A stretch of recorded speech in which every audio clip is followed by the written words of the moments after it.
UFC 317, Brandon Royval is going to be taking on Manel Kape in one of the feature bouts of this card. And this fight is fucking every single thing right with the UFC. Manel Kape has been an absolute base chad over the last few years, literally saying everything and anything he wants. He's going at people at press conferences, and he's actually backing up his performances from recent bouts. Brandon Royval is literally the GOAT underdog in any single fight he's ever been in. And I am going to be picking Brandon Royval in this fight to absolutely fuck Manel Kape up. He probably won't fuck him up, but I think Royval's going to win. I'll break down Manel Kape first. So, Manel Kape pissed me the fuck off losing to Muhammad Mokaev. Okay? In literally one of the most fucking boring fights in flyweight history, yeah? That was literally the flyweight equivalent of Adesanya versus Romero. This massive hype. These boys had been beefing for years. Like, these boys have been... Even at the press conference before, they were going at each other backstage. They had to be held back, maximum fucking security. It's like they were going into fucking prison or something. And they go in there and barely throw any significant strikes. Okay? Fuck Muhammad Mokaev as well, actually. That dude is a fucking annoying twerp. And I'm so glad he's gone out of the UFC. I don't ever want to see him fight in the UFC again. Manel Kape is lucky to have his job in the UFC after the shit show that fucking fight was. And aftermath that even Dana White was like, what the fuck are you doing? Like, he's bounced back though. He's kind of got a good win streak going here. Like his wins over like Bruno Silva when he was dancing on him and he was putting it together and he was doing really nice.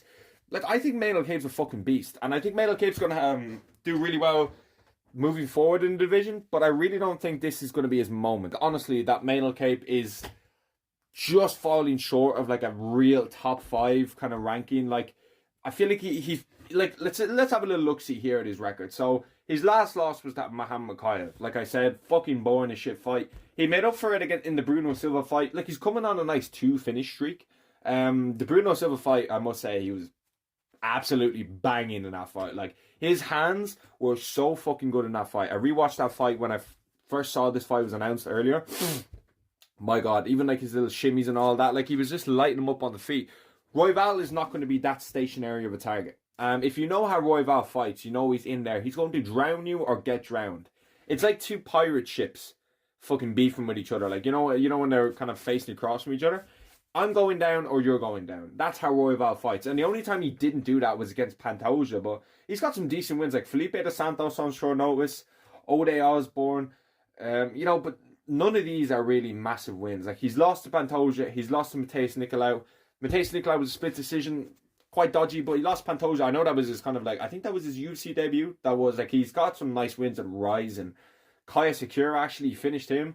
But he lost Kaya Sakura before that in a split decision. And Kaya Sakura just got fucking ran through by Pantoja, like I predicted. And he's coming off a nice win against Azu Ambavi. I believe that's how you say his name. Nice 3rd round finish there. So he's definitely improving. I just don't think Manel Kape's style is very necessarily going to get him a belt. He's going to be a favourite in this fight, which is fucking crazy to me. I say this in so many fights. It's like Nathaniel Wood. Nathaniel Wood and Brandon Royval are the best underdogs in UFC history.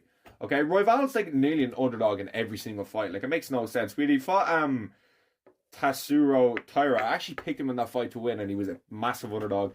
It was a split decision win. You know, he beat Brandon Moreno in Mexico on short notice via split decision, and then he lost to Pantoja. He knocked out Mateus Nicolau in the first round with like a massive knee.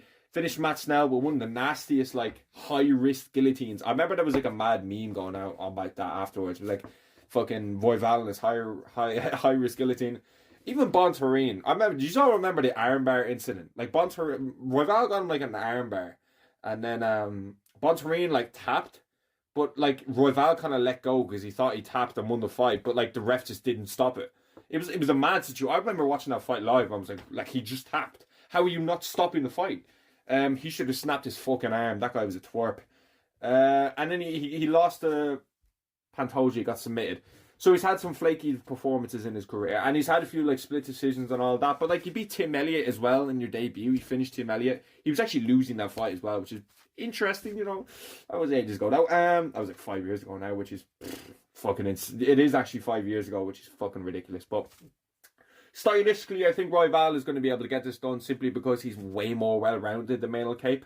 I don't really see Manel Kape being able to mix it up towards Brandon Royval's style of I'm going to get drowned. Manel Kape's more of a I'm going to piece you up at range, not get hit, and rely on good boxing with good head movement, in my opinion. I think Royval can mix in the grappling, but won't. Like, he never shoots for takedowns, and I think Royval has something Kape's never really fought for, which is like a lanky frame that's able to keep a range and is able to throw like knees up the middle, elbows, spinning shit, and stuff like that. So I think that's all going to play in a factor, especially the fact that this is 3 rounds is going to benefit Royval because his style, like I said, the drown or get drowned, he's going to be pressing the whole time. Like, he's going to be moving forward the whole time, and that's only 15 minutes. This guy's been in 5 rounders against Moreno. His last fight was a 5-rounder. Pantoja as well, he went 5 rounds. So he's back-to-back, gone to 25 minutes 3 times in a row. 2 wins and 1 loss in them. So it's a fucking great fight. Like, I fucking love this fight. Like, I will be fucking buzzing for this fight. I hope it doesn't get fucking cancelled, because it got cancelled before. Like, this is a rescheduled bout. I just hope this doesn't get fucking cancelled, because these boys are going to go in there and it's just going to be a fucking banging fight. And Kape's going to go at Royval. Royval's not going to fucking... Royval always has those mad, cold kind of one-liners on fight week. Like, he's just going to say some shit of, like, if you kill me, you're going to go to hell with me. Some shit like that, you know what I mean? To really get you, like, whoa. This dude doesn't care if he lives or fucking dies, bro. As long as someone dies in that cage, Brandon Royval is happy. Actually, a bit of lore here about Brandon Royval. He actually used to follow me on Instagram. Then he unfollowed me, like, years later, and I was like, wow. And then he lost his next fight, so obviously I have some sort of kind of mojo in this fucking MMA world. I don't know, it was just funny. And he actually lost to Pantoja, and then I was like, you should have followed me, mate, because you didn't lose a fight since you followed me. So, yeah, that was a bit of lore there about him. I just don't... As much as Manel Kape's record doesn't have the big names in it, I think that's for a reason, to be honest with you. Like, you lose to Muhammad Mokaev, you've kind of lost to any of the top dogs, but looking at his record here now, the amount of fucking cancelled bouts Manel Kape is at 1, 2, 3, 4, 5, 6, 7, 8 since 2022. In the last 3 years, this dude has 8 cancelled bouts. 8! Most people aren't even scheduled to fight 5 times in that space, the way activity levels go. And it's good to see, like, Kape constantly booked, but, like, if we're just getting clickbaited here, then I have absolutely no interest in it. Like, the Kai Kara-France fight was one I was like, fuck's sake. That was the fight to make. Like, Kai Kara-France is going to fight Pantoja now. Listen, it is what it fucking is. No one's really necessarily hyped for it, but I don't think anyone's like, oh shit, like this is an absolute tragedy. Like, there's not really many other fucking fights. Kai Kara-France he's got that CKB hype. He's got that city kickboxing clout, so he's just gonna go in there and do his fucking thing and get the fight.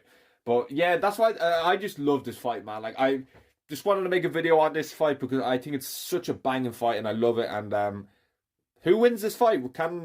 Is Kape striking going to get the better Royval's reckless style?